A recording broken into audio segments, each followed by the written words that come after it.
Hello, everyone, and welcome to this workshop today, How Do I Get Started Networking? My name is Dorothy Baumgartner, and I'm here with my colleague, McCall Searles. McCall's going to be monitoring the chat today and popping in probably with some pearls of wisdom occasionally. So we're glad that you are here today. Want to do just a couple of quick housekeeping things before we jump into our content. First, just to recognize that we realize that everybody's got different learning styles and things going on in their lives. So please do, first of all, take care of yourself and your needs. So don't hesitate stepping away if you're called away to do something or you need to stretch, because we are recording this, as you should have heard when the recording started, and we will make the link to this recording available to you in a follow-up email after the system is finished processing. Could be later this afternoon, hopefully, but sometimes it takes overnight. So watch your email for that. Check your junk mail. It should be coming within the next 24 or so hours. However, I would like to really encourage you to jot down this email address if you are not familiar with this already. This is our team email in career and professional development. I think I maybe didn't mention McCall and I are both career advisors in career and professional development at WGU, and that's our team email. So that's a really easy way to get a hold of us. So if McCall is going to do her best to answer questions in the chat, we will, if there's anything that seems like it really applies to the broad group, hopefully we'll have time for her to call attention to that so we can talk about that. But if you don't get your question answered today, or you think of it later when we're finished with the workshop, or you have a question about a different career topic, this email is a really great way to get in touch with us. So please do jot that down. All right. The other thing is, again, feel free to put your questions in the chat. We are not monitoring the Q&A panel today, so please use the chat for your questions. And with that, let's just jump into where we're going today. First, want to provide a bit of an overview. What is networking sort of generally? What is it? Why is it important? How do we do it? Kind of things like that. But then we're going to really dig more into the how do I do it, and developing kind of a personal roadmap for yourself to be prepared to do it. And then a key component, obviously, is how do you build your network. So we're going to take a look at that, and then just a few notes about following up. And then we'll be looking at next steps for you, and any, as time allows, questions that you have, and we'll do our best to answer those. So let's dive into the overview. We're going to be talking about what networking is. So there's this great quote that I think is really helpful. If you want to go somewhere, it's best to find someone who's already been there. And that is really true in our career pathways. I mean, there are lots of people who have traveled that path before, not exactly the one that you're traveling, but they do have experience and wisdom to share. And so networking really is about finding opportunities to connect with those kinds of people who can be helpful in sharing their experience and potentially providing some resources and opportunities for you. So the first thing I want to ask you is, what do you think about when you hear the term networking? What comes up for you? If you could pop those in the chat, I'd like to hear, what does networking mean to you?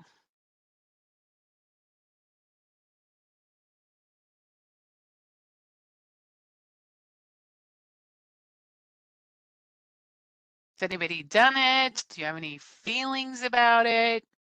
Good or bad? Do we have a quiet group today? Anybody? Connecting with like-minded individuals, making connections to others in the field. Okay, great. Turning strangers into acquaintances. Nice. That's a nice way to look at that.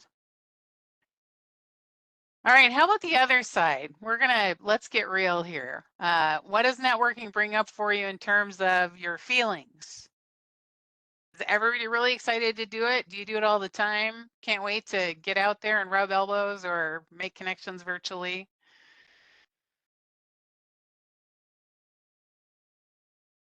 Leveraging experience to get better. Great. Anybody like nervous about it? Excited at first? Oh, anxious. Okay, here we go. All right. Anxiety. Anxiety. All right. Thank you. All right. I had one It can be daunting. Yep. If you don't get a response, right? Yep. We go into all kinds of places where, it's challenging if we don't get responses. I had a participant recently when I did a version of this workshop that said panic inducing, terrified. All of those things are true, right? I mean, we have lots of different responses. Some people really enjoy connecting with other people. Some people really don't. Imposter syndrome, great call out there. Yeah, there's a lot of that out there. I think everybody else is more equipped, better prepared, smoother, professionally, whatever we might be thinking about than I am. The nice thing about that is that's a really, well, I don't know if it's nice, but if it's comforting at all, it's a very common reaction. So you are not alone, and it's likely that most of the people that you're interacting with may have be similarly thinking that everybody else is better equipped than you. So if you're interested in that topic, by the way, we do have a colleague who does a great workshop on imposter syndrome. I think it's called Why Do I Feel Like a Fraud? So you may want to take a peek at that too. So thanks for being real and coming out with some of those things, because all of those things are really true. And so that's part of why we want to help you in this workshop understand more about networking, how to do it. We're going to address some tips for increasing your confidence and reducing anxiety a little bit later in the workshop. So we will get there too, because that's all a part of it. One of the things I want to encourage you, though, as we start off, is that you can choose your mindset about networking. You can choose how you want to go forward. And even if you have some nervousness or anxiety about it, if you think about networking as a way to build relationships with people, we had some good comments in here earlier about turning strangers into acquaintances, making connections, connecting with like-minded individuals. There's a phrase that we use that I want to encourage you to think about in line with those things, and that is to think about networking as building mutually beneficial business relationships. You might be thinking, what's mutually beneficial about this? I'm asking somebody for a favor to have a conversation with them. The thing is that everybody's networking when they make connections. And so those people are also, maybe they may be farther advanced in their field, farther down their career pathway. But one of the keys about networking is that you may have something to offer them now or later. And people did them a favor, they're willing to pay it forward. You'll maybe pay it forward to some different people. But one of the things that's really interesting about this is that you may contact somebody for a career conversation and something may come up like they're interested in WGU or for themselves or their family, and they'd like to know more about it, and you can provide some personal experience for them. Or they might be interested in vacationing in the city that you live in or moving there. The point is that you never know what might happen. And while you may not be providing a mutually reciprocal benefit to them in the first engagement, it might happen later. You just never know. So keep that in mind. That's a key thing about networking, and it helps to reduce that anxiety a little bit potentially, is I think, I just don't know, so I'm not going to know unless I try. I'm not going to know unless I start. So I would encourage you to take that step and jump in. So I want to talk a little bit about why this is important to help encourage you as you develop your plans for networking. Up to 80% of jobs are found through networking. That's kind of astonishing, isn't it? Companies tend to hire the vast majority of their roles through their network because they prefer to hire somebody that they have some sort of at least tangential relationship with, that maybe comes with a recommendation from one of their professional networks or from their employees. So networking really moves you from a static job seeker, which is, here's my resume, here I am, if you want me, say so, come get me, to an active job seeker where you are actively involved in building and engaging your network. So one of the things that can happen here is if you have a connection with somebody and you're applying for a role, it can help move your application from one in a stack of hundreds to near the top of the pile with a referral or a recommendation. Or better yet, you get the job before it's even posted and there isn't a pile of resumes to compete with. So if you are just sending resumes, you are likely playing a numbers game that's pretty stacked against you. So let's think about this. If up to 80% of all jobs are found through networking, it may be that when you are looking at those public job boards, those big job boards that everybody goes to, that many of which ones they are, you may be looking at as few as 20% of the jobs that are available at a given time. And that's where everybody goes. And just kind of do the math. The competition for those is extremely high. We're not saying don't do that. We're not advising you to not apply to those jobs, but we are encouraging you to really kind of adjust your thinking a little bit, to really think about networking as a very solid, critical cornerstone of your job search. So now, hopefully we're understanding a little bit why this is so important. We'll talk a little bit more about that later in terms of having career conversations, but how do I do it? How do I get started? Mostly what networking is that you are making career connections. You are finding people to connect with in various ways. We'll be talking about that. And then you're initiating career conversations. It's often referred to as informational interviewing. And actually, a career conversation is a better way to describe that, because it is about having conversations with people. It's not just you interviewing the person, which can be sort of intimidating. So curiosity is something that we talk about. You being curious about the other person can help ease the anxiety and have it be less formal. So we'll talk mostly about career conversations, but it's essentially what has traditionally been referred to as informational interviewing. So how do you do this? Make these career connections and initiate career conversations. Primarily, you're going to be doing that by building your network, generating leads, and preparing for career conversations. So those are three things that we're going to be talking about through this workshop. However, what we're going to start with actually is the career conversations. I mean, obviously you need to build your network so that you can generate leads, so that you can have these career conversations. But we want to talk about the career conversations so you have some understanding about what that experience is like and what you want to be doing in it as we go to the, later in the workshop, to keep that end goal in mind as we're talking about building your network and generating your leads. So what are we going to do here in terms of how do I do it? You want to start to develop your personal network strategy, and that includes preparing for career conversations.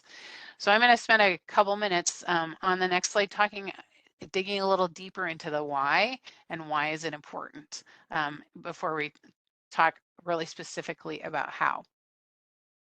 Why is doing these conversations important? Remember that statistic about the 80%, 20% and that playing that numbers game. Research has demonstrated over and over and over again, and this is by national organizations that do research about job searches and career pathways over years. And we've seen this consistent research that says that on average, within 12 of these kinds of career conversations, you'll have a job offer. So if you compare that to, I mean, I talk to people who say, I've probably, I've applied to 150 jobs. I've talked to people who've said, I've applied to over 500 jobs. If what you're doing is spending all that time applying to jobs online, that's a lot of time.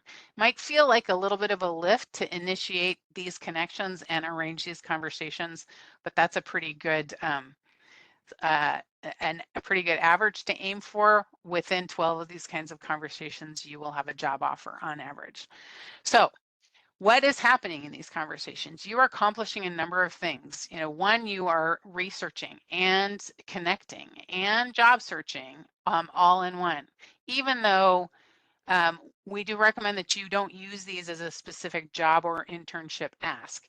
It's obvious if you're having a career conversation with somebody that that's the activity that you're engaged in. So just by having those conversations, they know that you are in the process of, eventually getting into the job market. And by the way, I do want to make a comment. Our opening slide had a WGU person in a graduation cap and gown. And I do want to make the point that networking isn't something that you should be starting when you're graduating or right after you graduate. It is something that you can and should start right now, because it really can help you do this research piece and learning about roles that you believe that you're interested in, to find out more about whether that's really the right fit. But there's other things that can happen as you do these conversations, and you'll know you can do them in lots of different ways: phone, email, video, or in person. But you can learn more about a specific job or a type of a role. You can learn about an organization or company that you're really interested in targeting, and that's a way to get some sort of insider knowledge about what are initiatives that are important for that company at a given time.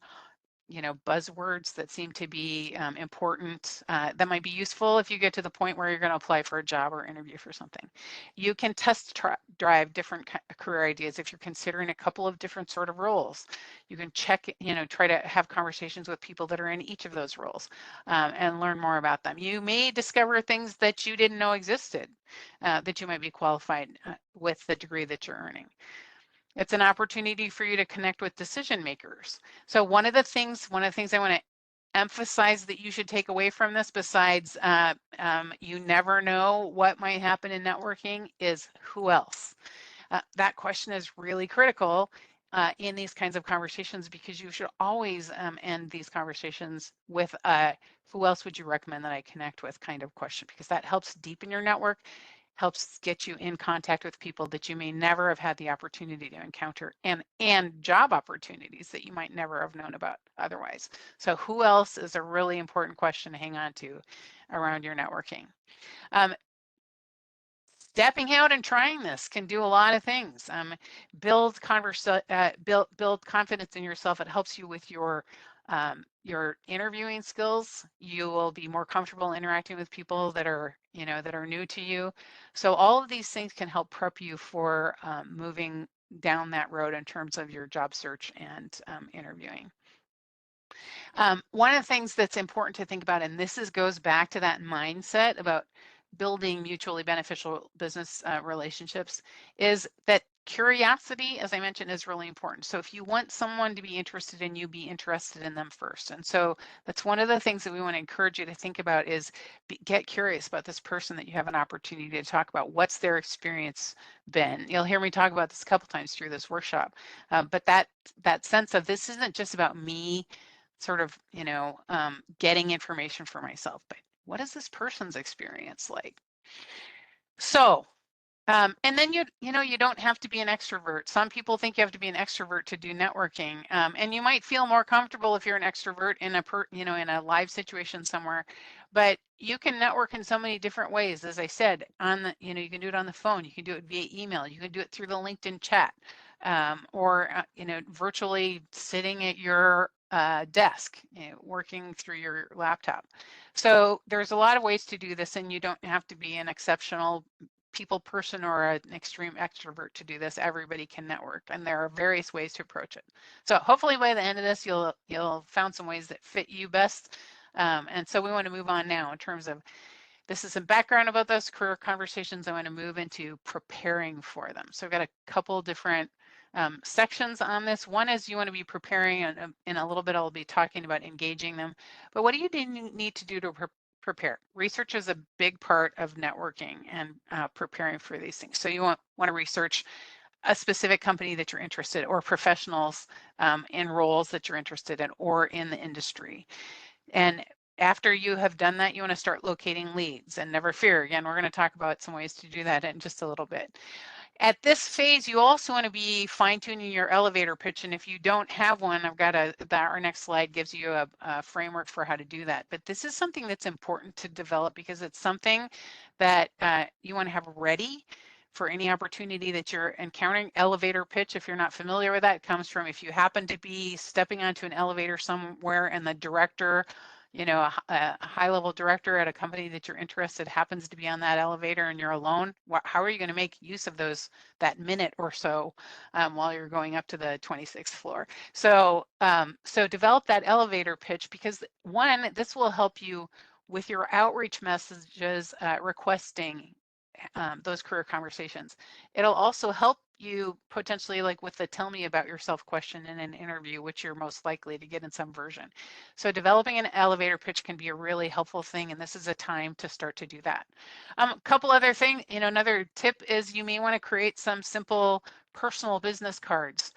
for your networking situations when you're in person. I was having a conversation with some of our faculty the other day about networking, and the topic about business cards came up, and I just have to share this with you because I thought it was great. One of our faculty members said, make sure your business cards are neat and readable and professional. And this is a quote, not pink, sparkly, or scented, etc.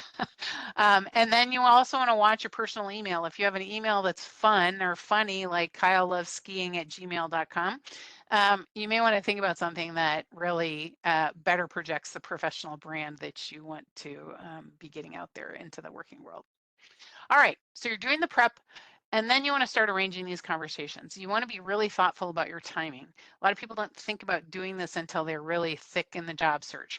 It's better to do them in advance. So you want to avoid scheduling these kinds of conversations after you've applied for a position, and do them in advance in the companies that you're interested in targeting. Obviously you're going to send out invitations or requests for these career conversations. Then when you get those responses, confirm details, and then start preparing your questions. One of the things to just be mindful of, somebody mentioned this in the chat early, is when you don't get a response, that can be daunting. I think that's the word was. Yes, that is absolutely a real thing. It's also a reality of living today, is that if you're doing this, for example, through LinkedIn, which we're going to show you in a bit, people don't check those all the time. You are going to get ghosted from some of your responses and for some of your requests. And so if you just know that, that's part of your mindset. I'm going to throw some out there. I'm not going to hear back. That's just part of the deal. Maybe that's, again, a little bit of the numbers game. You may, you will want to be thinking about locating leads more than you will need, because some of them you won't get a response from. That's okay. You'll never hear from them again, maybe, or or maybe that'll lead you to invite somebody else that you hadn't thought about that's really going to result in a great conversation. Okay, I want to just stop really quick, McCall, and see, is there anything that we should address altogether? I don't think so. One thing that we were talking a little bit about in the chat was that Titus had mentioned that some of the job postings are filled by networking, and the interview process is just going through the motions to prove to management that the proper procedures were followed. And I just shared some information out there about accessing the hidden job network through networking. That's one way to get access to positions that maybe haven't been posted yet or that haven't been created yet. Yeah. Same thing with referrals and recommendations. If you're getting ready to apply to a job online, it can be helpful to establish some connections so that maybe you'll get a referral from someone, or you can name drop somebody in your interactions if they're comfortable with it. That can really advance your chances too. Yeah, for sure. Great. Thanks. All right. I'm going to pop to the next slide where we do have a framework for an elevator pitch. You're welcome to take a screenshot of this. And of course, again, you can access this when you get a link to the recording. What I will say about elevator pitches is you want a framework that helps you really hit your highlights. For example, 3 things that you want a person to know about you. What's your hook, kind of thing. And what I will say about this particular script is it's a script. It's very formulaic, and so it's pretty stiff. So if you read it out loud, it does feel fairly stiff. So what I want to recommend is that you use this just really as a framework to make sure that you are including this kind of information in your elevator pitch, and then really make it your own. The other thing I'd caution you strongly against is memorizing it, because then it can come across also as stiff or flat. And so what I'd recommend that you do is you memorize the key points so that you've got those down, but leave yourself some flexibility so that you can pivot in the moment and really customize it when you're talking to a specific person. So that's a start on your elevator pitch, and hope that you can all start working on those soon so you have those well prepared when you're ready to use them in conversations. Another thing you want to be preparing in this phase, as we're preparing for conversations, is the questions that you want to ask. What do you want to know? And again, this is where your curiosity comes in. What can this person help you with? How did you become interested in the field? What are strengths and challenges of your roles or opportunities there? What was a surprise to you? What kind of skills would you recommend that I be pursuing, or certifications? So all of these kinds of things, and we do have some um, um, resources. Excuse me, we do have some resources that can help you with this as well. And I think, let's see, I'm not following the chat. Did you? Yeah. So McCall just dropped a link in there. So there's some additional resources for questions. So you want to be preparing those, and you probably want to have more ready than you think you're going to have time to ask, just in case it goes quickly, or one of them isn't relevant. So you want to have a fairly deep bench of questions so you feel well prepared and you don't run out of anything to say. If the person doesn't happen to be long-winded in their answers, if they're really quick, then you may want to have more to ask. So those are some prep tips. Now we're going to move to what's at, when you actually have these conversations scheduled and you're ready to do them and engage. So one, you want to dress professionally, and obviously if you're doing it by email or chat, or a phone, that is not necessary, although some people do like to dress up so they feel the part. But certainly if you're doing a virtual video interaction or in-person interaction, you want to be dressing the part. Really think about having a positive mindset. This is going to set the tone. It's an opportunity for you to be curious and learn about this person. And that's a great way to go into these conversations, that it's a learning opportunity, really. You're also, as I said, that's the research part, but you're also making connections and letting people know that you are, if not in the job process, you're about to be. I want to reiterate this. I think we've got this a couple of places, but I want to be sure I say it's important that you don't think about these as asking for a job. So you see that in the step 4, but I want to emphasize that multiple times. This is really about a learning conversation. Do bring your resume with you if you're doing something in person with your LinkedIn URL. That's a common place for people to learn more about you. Or you may want to send your URL to someone in advance as part of your confirmation details when you're confirming your appointment, so that they have an opportunity to look at you in advance if they choose to do so, so they know a little bit about you prior to the conversation. And then during the conversation, you want to keep your introduction fairly short, a little bit about your background, what you're learning, what you think you're hoping to do, and what you'd like to learn from the conversation. Again, you want to avoid directly asking for job or internship opportunities. They know that. They know that that's part of what we're all doing when we're networking, and be really curious about your connections experience.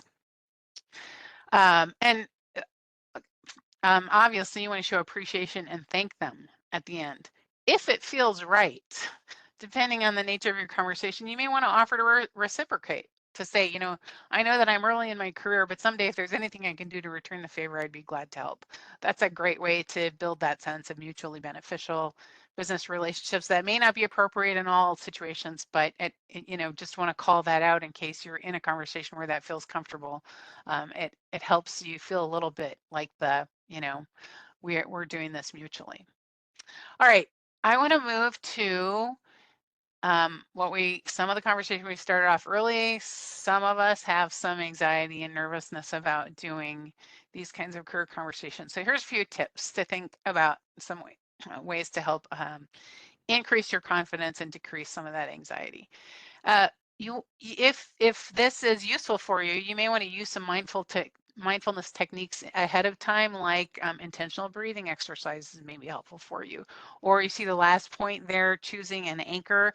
That may be something. I knew someone who had a small stone that they carried around with them that had their career goal written on it in Sharpie, and they just had that in their pocket all the time. So if there's a word or something that's meaningful to you, you may want to have something that's actually a physical object that you can touch, or you might have an image that's clear for you in terms of what you're trying to achieve. So some of those mindfulness techniques can be really helpful. You can also, another one of those techniques is to really actually visualize yourself in the conversation in advance. See yourself having an engaging conversation. You're genuinely listening and absorbing useful information, and creating a connection that feels really positive and engaging with this other person. recognize your own self-talk. Sometimes we get into the I'm like so nervous, or I'm going to bomb this, or I know this is not going to go well. Make sure you stop that. Recognize it and just acknowledge that that's part of who you are, but that some of those things are naturally going to crop up. But if you are visualizing yourself positively in that upcoming engagement, it can help minimize some of those things. One of my favorites, I mean, you're kind of hearing a theme from me here, but this be more interested than interesting. I think that's a great part of that mindset.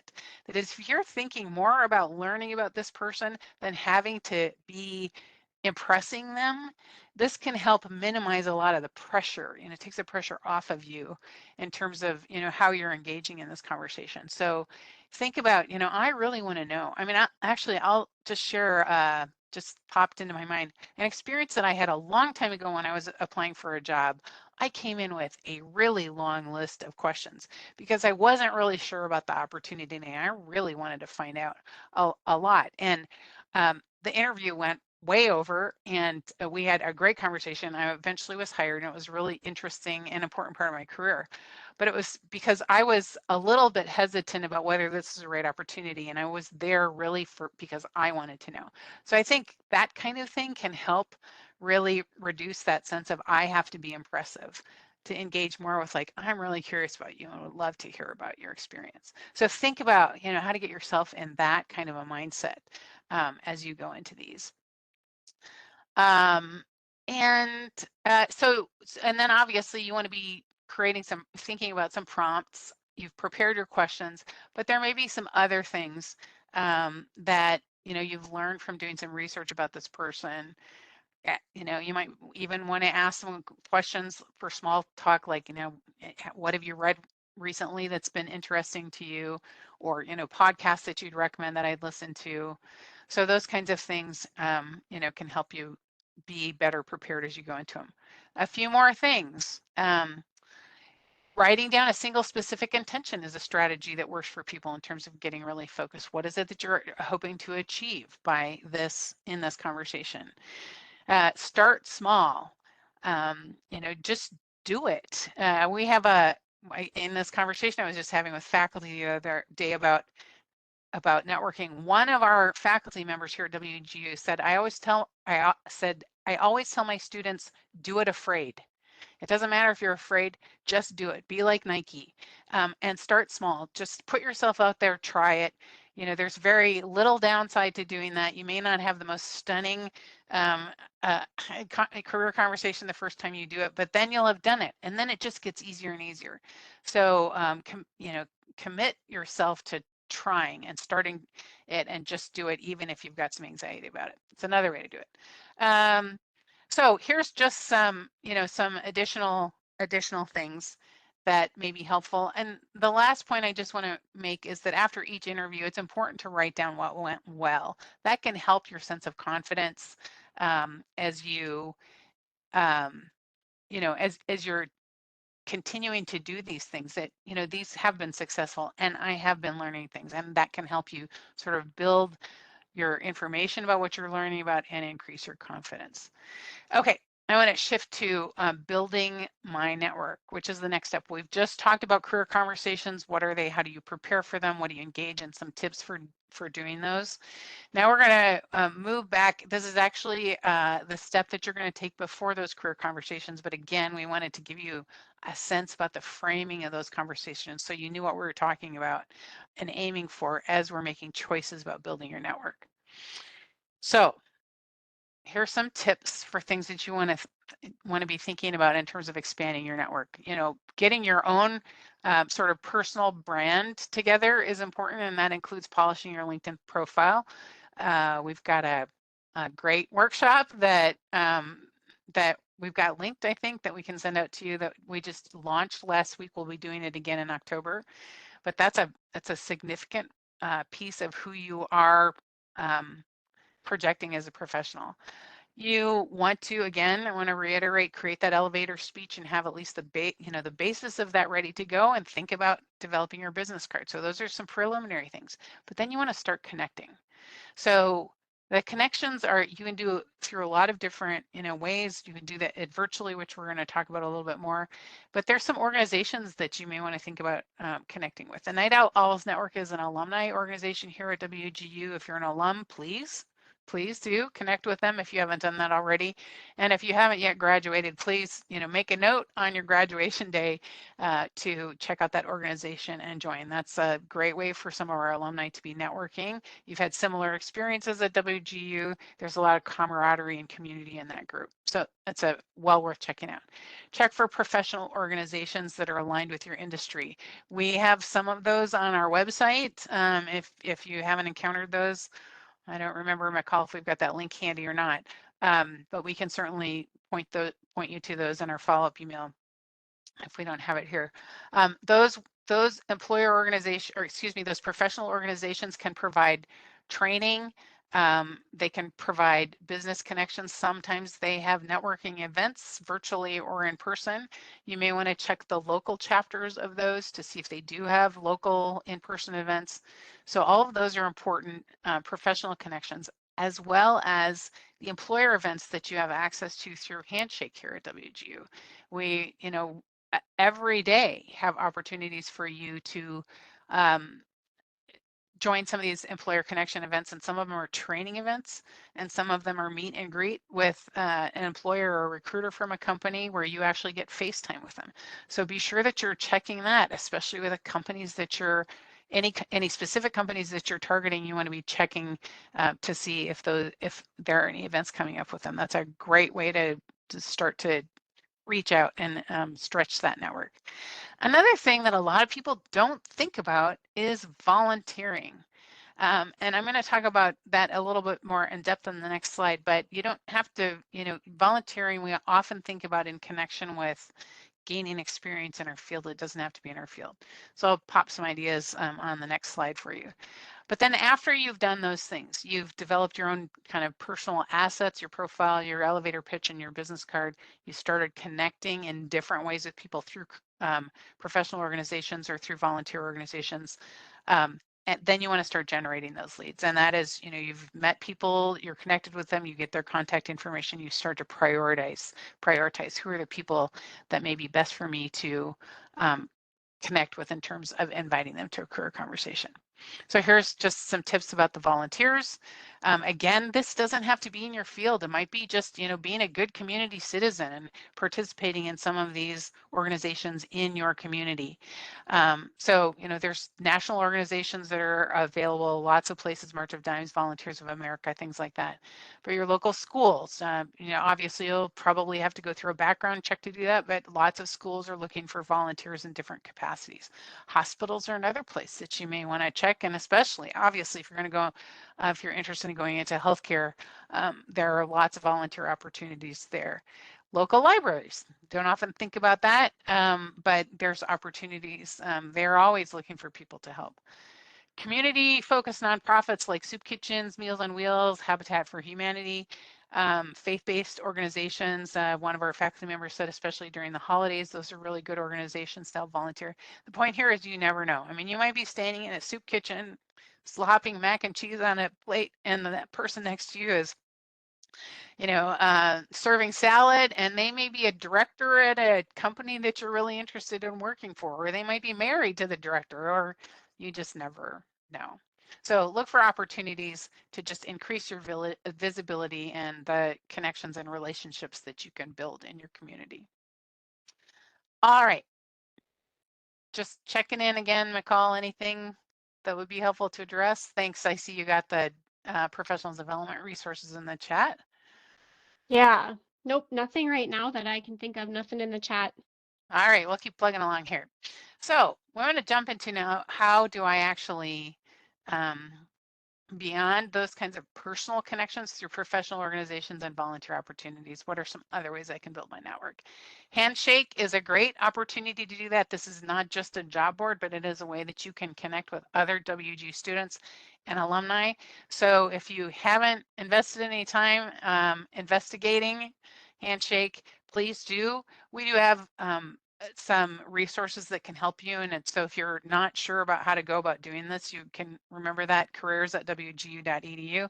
that's a great email, or you can make an appointment with an advisor if you need some support in using this more advantageously. But again, this is a place that people don't always think about, but it's a great way to connect with other people who are going through the same thing that you are, but there are lots of alumni in there as well. And there are lots of alumni that are coming back as employers now who are looking for WGU people. So think about checking that out as a place to connect.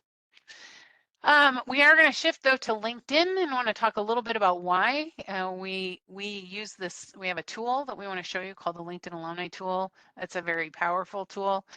Why this is important is you can build your professional network and brand online. Something like 90% of recruiters look at LinkedIn in the hiring process. 94% of recruiters say that they use it at some time in the hiring process.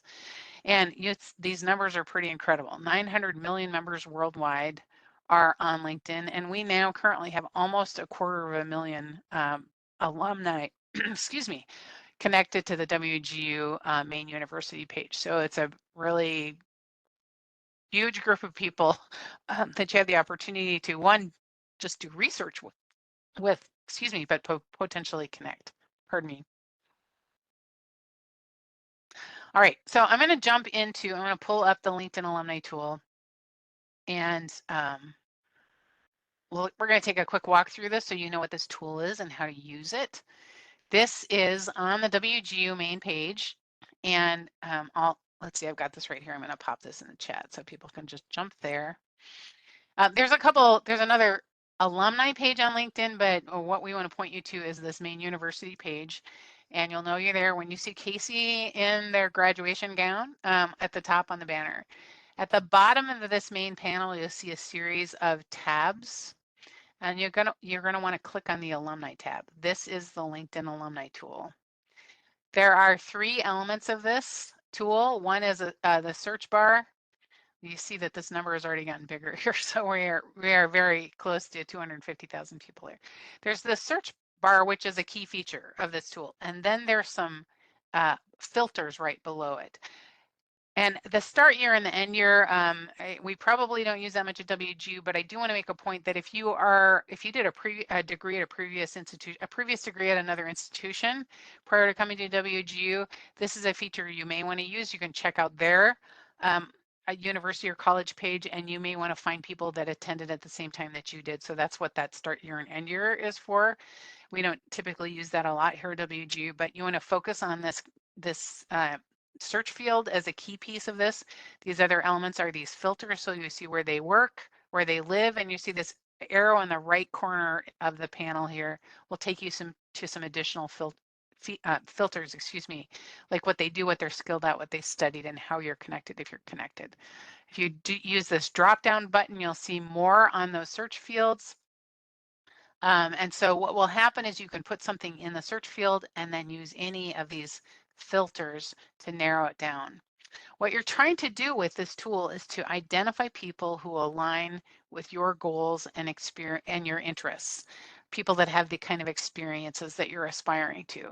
So what happens when you've done this search and applied some filters is if you keep scrolling down, you will start to see profiles of people. And these are always the profiles of the people, the profiles that are the result of your search pool. So right now we're going to be scrolling for days because that's, there's like 250,000 people here practically in these profiles. So what we want to try to do is use the search field and the filters to create a manageable group of people, because we're going to start looking at profiles. So let's see, McCall, what do you think? What would be fun to search for today? How about, you got an idea? Like maybe project manager? Okay, let's do project manager. And I'd always recommend that you use quotation marks for anything that's more than one word. And before I do this, I want to make the point, you can use this for roles. You can check out a company. Let's say you find a job or an internship posting somewhere else. You can come here and look for that company. What you're looking for is WGU alum who are affiliated with that. You can use the search bar for a lot of different things. So don't limit yourself, be creative. But it's pretty common to use a job title. So let's try that and see what we get. We've got nearly 12,000 alumni. I don't have time to go through all of those, so I want to try to add some filters here that might make it easier. Let's see. And do I want to look at where they live or what they do or where they work? I think maybe I'm interested because there's some companies that I'm interested. I'm kind of interested in HCA healthcare. I have an interest in the health field, and that would be a place that I've kind of looked at before. So you see how this works? I could click anything here. If this number was still pretty, I think I could look at 55 profiles over the course of a couple days. But let's say that number was still pretty big. I might want to look at where they live, and let's say where they live is not listed in this filter. I can type in. I didn't see if this is in here, but let me say Denver. This is going to yield. Oops. Well, it helped if I could type here.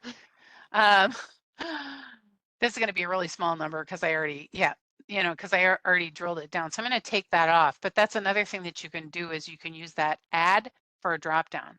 So let's say, so I will say that the key to using this tool is playing around with the search field and the filters to get the right results for you. And it might take a few tries. You might take different job titles or different words in your search bar. But once you've done that, you're feeling pretty good about what your results are. Then I can start looking at profiles of these people. And these are, this is the research part of networking. So let's say I'm going to go to this first one, Billy Caravasilis Hickey, who's in Miami, and he's a senior project manager. I have the opportunity to look at Billy's profile and look at, what's his experience been? Where did he start? When was that? So he didn't list when he got his MBA at WGU, so I'm not sure about where that came in his trajectory, but this is how he's proceeded with his career. He's pretty experienced as a project manager. He might be a really interesting person to talk to about, his experience and his perspective and his advice for you. So that's what we're doing with these profiles initially is just to be looking through them, seeing what kind of ideas we get. One side note is this can be a really helpful tool if you're updating your LinkedIn profile to see how people position themselves. What do they put in their headline? What do they put in their about section? What are the skills that they list? So this is another way to get some, information about what are sort of the words that you may want to be thinking about using to position yourself on LinkedIn. So that's just kind of a side note about using this tool is that you can pick up some pointers there.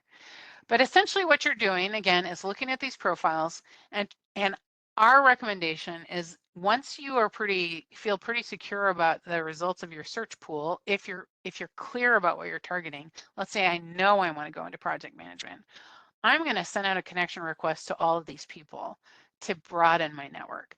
And we recommend that you don't use the generic LinkedIn request, which is please add me to your professional network. But you want to include some identifiers that make it clear to people why you are connecting with them. So some points of affinity. Hi, I'm a WGU student, also getting my MBA, really interested in project management, ran across your profile, it'd be great to connect. Something like that. You don't have to write a new one for everybody, but something like that that gives them some sense about why you're asking for the connection. So you don't come across as just some random person requesting a connection. The reason you want to connect with as many as possible is that when you do that, it starts to affect what shows up in your feed on LinkedIn. So you'll see what people are posting in terms of articles that they're reading, tools they're using, conferences that they go to. And remember way back in the beginning of this workshop when we were talking about how many employers recruit and hire through their networks. When employers are hiring a new position, or filling a position, they often will send a message to their employees saying, we're hiring a new project management specialist. Please share this with your network. Where are they most likely going to do that?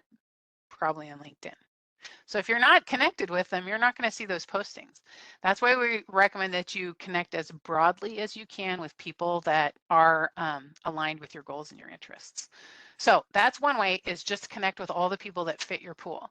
But then as you're going through these profiles, when you're really responding to a profile and saying, wow, that's a really interesting job. I didn't know about that company. Look at this work. It's really cool. Whatever it is that attracts you to that profile, that is likely somebody you may want to peg for a career conversation, to reach out, to create one of these invitations, to have an opportunity to talk with them.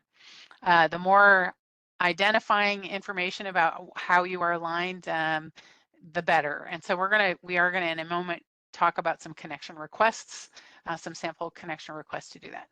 But here's the tool. It's a fairly quick look, but hopefully that gives you enough to understand how to use it and some ways to play around with it. Again, you're gonna play around with those search fields and those filters to get the pool that works for you. But it's a great tool. It's got a lot of really good resources. And so we hope that you will spend some time with this. So that's the look at the LinkedIn tool. And now we want to share some sample outreach messages, and we've got a couple coming up here. But essentially in terms of generating these leads to reach out to people, you want to customize your message. You want to tell a little bit about what you're aiming to do.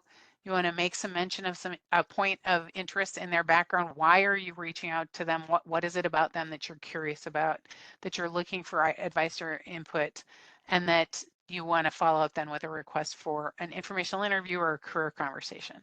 And again, we're just going to reiterate this a few times. Don't directly ask for a job or internship as you're reaching out to people. So how do you do this? Again, get your screen shots ready if you want to take a snip of this.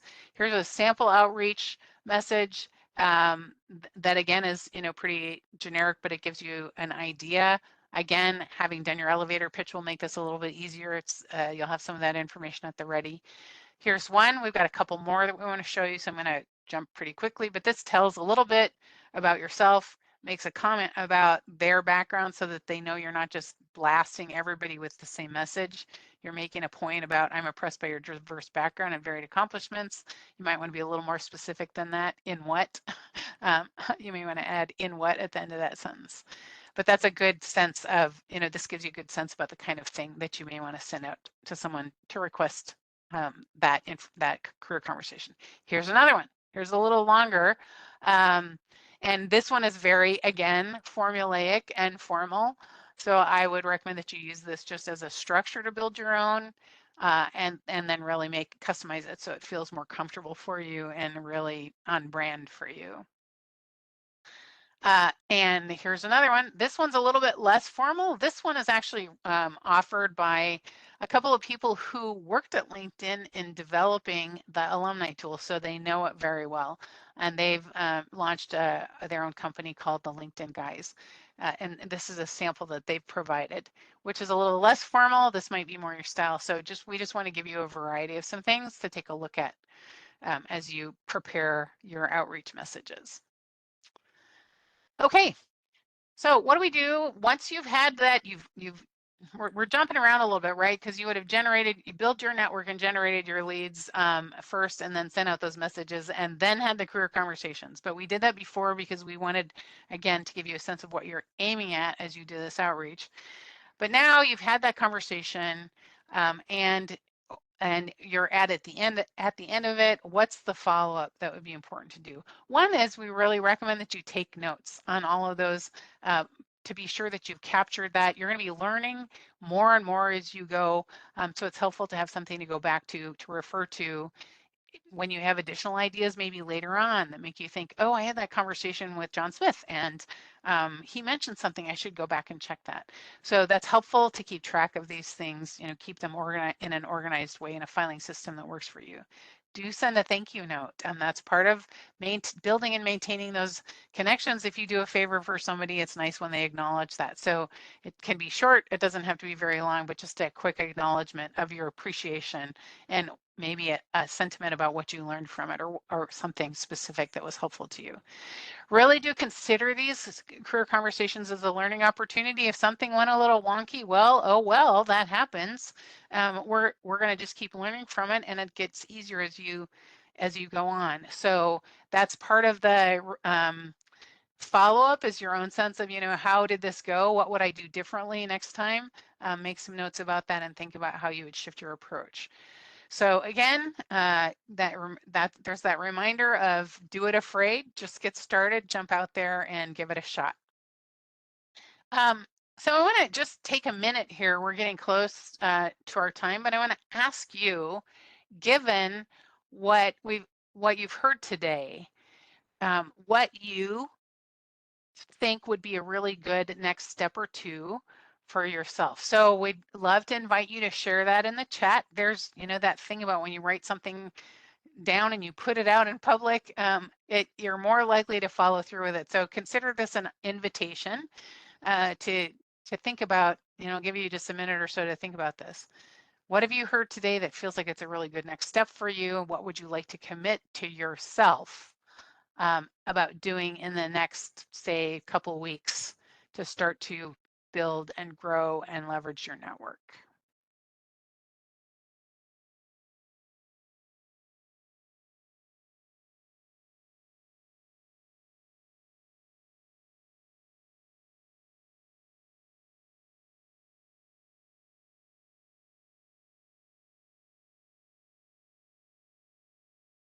Is there anybody out there that's willing to share?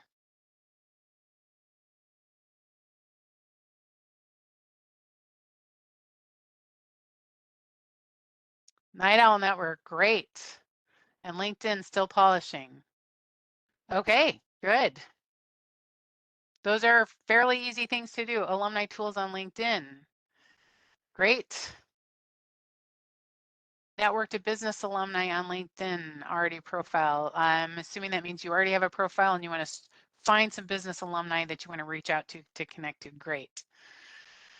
All right, good. Anybody else want to jump in? Updating LinkedIn profile. Those are all good places to start. Think about getting that elevator pitch on your list. Connect with more business alumni. Great. All right. Keep thinking about that. Maybe think about a way to commit to yourself and make some accountability. Maybe you want to stick a Post-it note on your bathroom mirror with one or two of these things so that you create a little bit of a reminder and a sense of accountability. We've actually got a couple next steps that you may want to consider that might be helpful. This workshop has been a little bit revised from what we've done in the past, and we've developed as sort of a partner to a suite of other workshops that we are offering this month in September. Last week, we did one on developing a powerful LinkedIn profile, and McCall is going to drop that link, I think, in the chat. We had a lot of people there, a ton of questions. It was a great workshop. This workshop goes through basically every section of a LinkedIn profile, gives you some ideas about what to do to optimize optimize your language so that you're picked up in LinkedIn recruiter searches, makes your profile more attractive. So for those of you that said you're polishing up your LinkedIn profile as your next step, this would be a great video to watch. Also coming up soon, I don't have the dates right in front of me, but you can find these on Handshake, is that there's one of our colleagues is doing a workshop on personal branding in your LinkedIn profile. This will help you do more in terms of establishing your brand, honing your language in terms of the professional image that you want to project. And then later this month, there's one on maximizing LinkedIn for the job search. So that's more about job searching, but it's hand in hand with some of the things we've been talking about today in terms of making connections and using LinkedIn. All right, we'll be sending out some resources as an attachment. You'll get an email with a copy of the recording, and then we'll have some additional resources that we'll send to you. And we want to make sure that you have our contact information. We noted our email address early in the beginning of this workshop, but you can also find us here at this website at Career Services. And if you haven't, spend some time familiarizing yourself with the resources that there. It is, I will say, it's a dense website. You can go down a bit of a rabbit hole in it. If you need help finding things, let us know. But there are all of those resources available to you 24/7. You do need to be logged in with your single sign-on to download things there, but there's a treasure trove of resources available for you.